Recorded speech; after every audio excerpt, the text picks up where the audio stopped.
Give me understanding that I may live, the psalm writer says. Thank you, Sue Ann, for serving as liturgist this morning and for that reading. Give me understanding that I may live. It's a big reason why we're here, right? In worship, together, delving into the scriptures in this moment. Faith, seeking understanding. Faith, seeking life. The kind of life that is meaningful, that Jesus promises in abundance. It's why we're here. It's why I went on a pilgrimage this past month. As people of faith, we are always on a journey, always trying to get a closer look, to get a better look at Jesus, at what it means to follow Jesus, like Zacchaeus was doing in our gospel passage today. We'll get to that in a moment. My sabbatical time away was full, all of it, and especially the core of this past month, a 10-day trip to Israel and Palestine. Now, though I have unpacked my suitcase, there is far more to unpack of what I've got stored in my heart and mind, and that will take some time. I'll be sharing a synopsis of the trip with slides at our Thanksgiving potluck in a couple of weeks, so I'll put in a plug for that. I hope you can join us for that evening. But for today, I'll just give you a little slice, one day's worth, right in the middle of it all. After spending time at the Sea of Galilee, perhaps some of you saw my Facebook video dispatched from there. It's still on their church's Facebook page. After spending time at the Sea of Galilee, we then headed down from the seaside town of Tiberias, stopping along the way there to stick our feet in the Jordan River. Yes, those are my toes there in the center right, and those of a fellow pilgrim in our group on the left. This was at least near the place where Jesus was baptized by John. Kind of muddy, kind of narrow, shallow, but indeed there were actually baptisms taking place around us while we were there. From the Jordan River, we traveled on to tour an innovative fish farm in the middle of the Judean desert. Imagine that, a fish farm in the desert. We spent time there with the engineers who developed this place, and you see some of them here. And that's my sister with her hands on that tilapia fish. She was one of the trip leaders and knew these guys from previous visits. And there is a lot more to this place than a fish farm. They have dairy cows and agricultural experiments going on, and we even got to see their field of solar panels that were made possible by a grant from the Presbyterian Foundation of the PCUSA. See if we can see their solar panels. There they are. This was a $300,000 grant, or an investment actually, is being paid back by the PCUSA in 2015. And we got to walk around and see their cows in their greenhouses and ask them questions about their hopes and dreams for all of their projects. They've been doing this actually for decades, and students come from all over the world to study what they're doing. Well, we ended the day's journey on that particular day with a float in the Dead Sea. See if we can find that Dead Sea picture. Maybe scroll forward and see if it's there. Well, you really don't need to see me in my bathing suit in the Dead Sea anyway. That's okay. You can't not float in the Dead Sea with its incredibly high salt content. Some of you have been there and have done this. It has 34% salinity, which is almost 10 times the average salinity of the world's oceans. You just end up bobbing around like a cork no matter what else you may try to do. It's quite an experience. Where are we now? Okay. Well, in the middle of that middle day of our trip, it was a long day. Between the fish farm and the Dead Sea, we stopped in a town called Jericho. Perhaps you've heard of it. Lots of biblical narratives take place in or near Jericho. It is the oldest continuously inhabited town in the world. Now, time out. You don't have it, okay. So I'm a bit skeptical when claims are written on monuments that can sometimes be more touristy than educational, but this claim does pan out. And not only is Jericho the oldest continuously inhabited city in the world, going back to 8,000 BC, it is also the lowest city in the world. It is 846 feet below sea level, just a few miles from the Dead Sea. So we arrived in Jericho, but before we ate lunch, and here's what I'm getting at and why I started in the middle of the middle today, before we ate lunch, we stopped at a tree, a sycamore tree in Jericho. So listen as God's word continues for us today. He entered Jericho and was passing through it. A man was there named Zacchaeus, and he was a chief tax collector and was rich.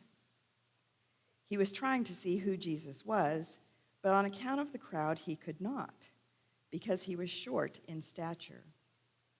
So he ran ahead and climbed a sycamore tree to see him, because he was going to pass that way. When Jesus came to the place, he looked up and said to him, "Zacchaeus, hurry and come down, for I must stay at your house today." So he hurried down and was happy to welcome him. All who saw it began to grumble and said, "He has gone to be the guest of one who is a sinner." Zacchaeus stood there and said to the Lord, "Look, half of my possessions, Lord, I will give to the poor. And if I have defrauded anyone of anything, I will pay back 4 times as much." Then Jesus said to him, "Today salvation has come to this house, because he too is a son of Abraham. For the Son of Man came to seek out and to save the lost." This is the word of the Lord. Thanks be to God. Jesus, it says at the beginning of this passage, was passing through Jericho, passing through. But when he saw Zacchaeus up in that tree, plans changed, and Jesus said, I must stay. I must stay here today. For the Son of Man came to seek out and save the lost. Zacchaeus had been lost and now was found, as you sang in worship last week. Zacchaeus had been lost in his professional commitments, shady as they were. He had been lost in the social rejection of his community. He had been lost in the crowd along that route in Jericho. And then Jesus found him up that tree. That tree. Well, maybe not that tree from the Bible exactly, but my photo is indeed of a sycamore tree in Jericho, the species of sycamore that grows there. And the particular tree in this photo is on the main route and is many hundreds of years old, so who knows? And it is very climbable. I've always identified a bit with Zacchaeus being short in stature and often having trouble seeing the important things that aren't that far away but are blocked from my view. I also admire Zacchaeus' curiosity, his eagerness, his ingenuity. And in terms of faith, I too have often wanted to get a better view, to see more, to find more, to experience more. Now, knowing that this passage was coming up in our lectionary readings for today, in our movement through the Gospel of Luke in recent Sundays, knowing that this was the passage for today on this, my first Sunday back from sabbatical, what do you suppose I was dying to do when I, a person short of stature, when I saw that tree? Yes, I wanted more than anything in that moment to climb that tree. Spoiler alert, I did not succeed. Those of you who know me well know that I'm not easily deterred. And in a context like this, I'm often the one up front near the guide, annoyingly asking, can we do this? Can we go there? Can I touch that? "No, Georgia," our guide Ibrahim said calmly, almost before I finished my question. He was getting used to this by now. "No, Georgia, you cannot climb the tree." He kind of had a point. The tree was behind a thick 4-foot-high stone wall, topped by a few more feet of spiky wrought iron fence. "But can't we get inside that garden?" I asked. Ibrahim, "No, Georgia, it's the property of that church over there. It's not open to the public. And just imagine if people from all over the world kept climbing this tree. It would not survive." "Well," I said, "keep an eye on my backpack. I can at least get closer by climbing up onto the stone wall." And before Ibrahim could object, and with others cheering me on, that's exactly what I did. You see the spikes on the top of the fence just under my elbow in the picture? And that's the closest I got to the old giant sycamore tree in the oldest, lowest city in the world, Jericho. By the time I climbed down, vendors were pressing in on us, aggressively hawking their scarves and postcards and beads, and we were hot, and we were hungry, and we ran for the bus. Zacchaeus. As our psalm reading said today, "I am small and despised." Many of you heard our Claybah speaker a few weeks ago, Dr. Eric Barreto. If not, you can still access his talks through our website, as I did, and I highly recommend them. In one of those talks, Dr. Barreto included the story of Zacchaeus, and as Melissa said, even had you all sing that song at that time. Dr. Barreto noted that Zacchaeus had 3 strikes against him: being a chief tax collector, bad; being rich from taking advantage of others, bad; and being physically short, which brought its own form of condemnation in that day, as physical stature was associated with moral integrity. So with those 3 strikes against him, Zacchaeus had not been embraced by the community there in that crowd on the Jericho streets, and they grumbled. They grumbled when Jesus reached out to him. Dr. Barreto said that stories like this are at the heart of the gospel because they show Jesus redeeming the unredeemable. They show Jesus proclaiming salvation where others just see a hopeless case. They show Jesus bringing transformation to communities that are hell-bent on division and judgment and separation. Barreto said that the walls we build around ourselves and our communities are not consistent with the God who draws us together. The walls we build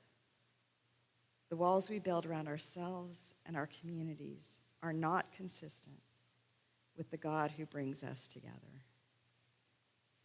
I wanted to get a better view of the stories of my faith, a better view of the world today in those ancient places, a better view of the calling of Jesus upon my life now.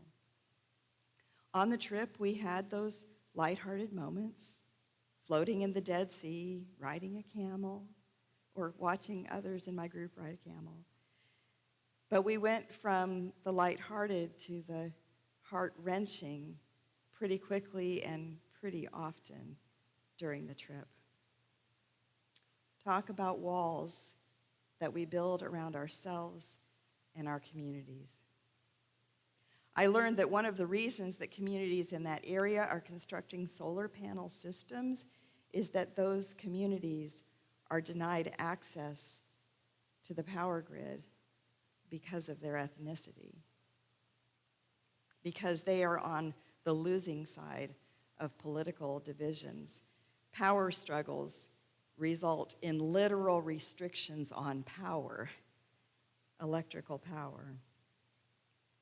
The place where we put our feet in the Jordan River, just a few yards away from where we stood in that tiny, muddy river, just a few yards away were armed guards keeping eyes on us.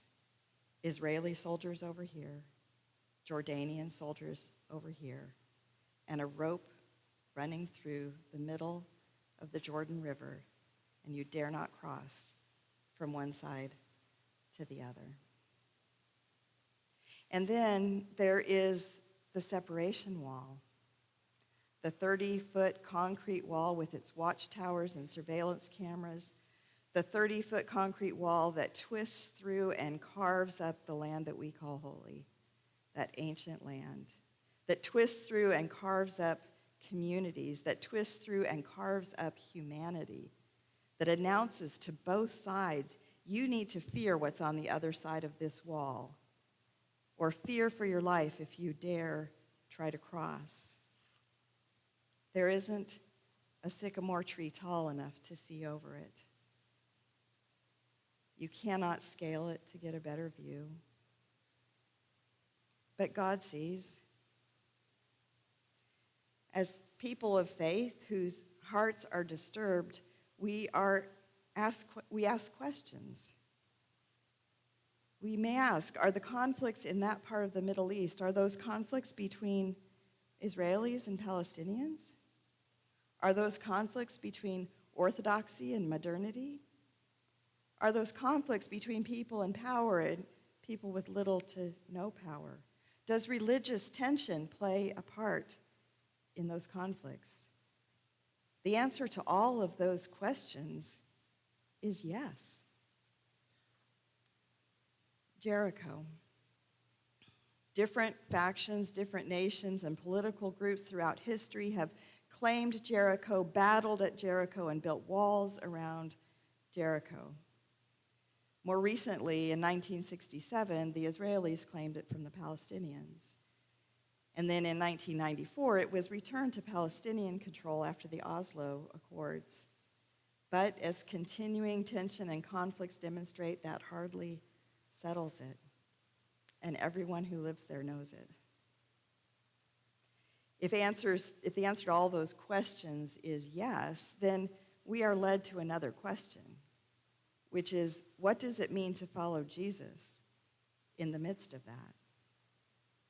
At Jericho, the oldest and lowest city in the world, Jesus stopped unexpectedly. He looked up into a tree and he said, my way is different. I must stay here today and I must stay with you. And if that makes everyone else grumble, well, that's part of the point. You know, today, the media and various political leaders here and everywhere try to tell us who our enemies are. They try to tell us whom we should fear, whom we should ridicule, whom we should grumble about. But we don't have to buy that. Nothing Jesus does is by accident. And nothing that Luke writes in his gospel is by accident. So let's pay attention. I want to get a better view, don't you? A better view of the world, a better view of people, of their struggles and their differences and their hearts and their dreams, of God's actions in the world. And I want to get a better view of our place in it, of what God is saying to us, what God is calling us to do. And if God is saying to me, re-examine your preconceptions. Look at human beings in new ways. Let the Spirit transform your perceptions of others. Quit being so insular. If God is saying these things, then may I have ears to hear and eyes to see and a heart to respond. We don't have to travel halfway around the world to discover division, power struggles, oppression, and fear. And we don't have to travel half a world away to hear God's voice on these matters. We are in the middle of our story, and Jesus has chosen to stay with us. Jesus wants to abide with us in it, in the lighthearted moments and in the eye-opening, challenging, heart-wrenching moments. So let us all climb trees or walls to get a better view. And then let us all observe and listen and ask questions, and let us respond when Jesus says, come down, I must stay with you. Let us all come down and live differently because of what we see and what we hear. And the writer of Psalm 119 says, "Give me understanding that I may live." May it be so. Thanks be to God for God's mercy on all of us. Amen.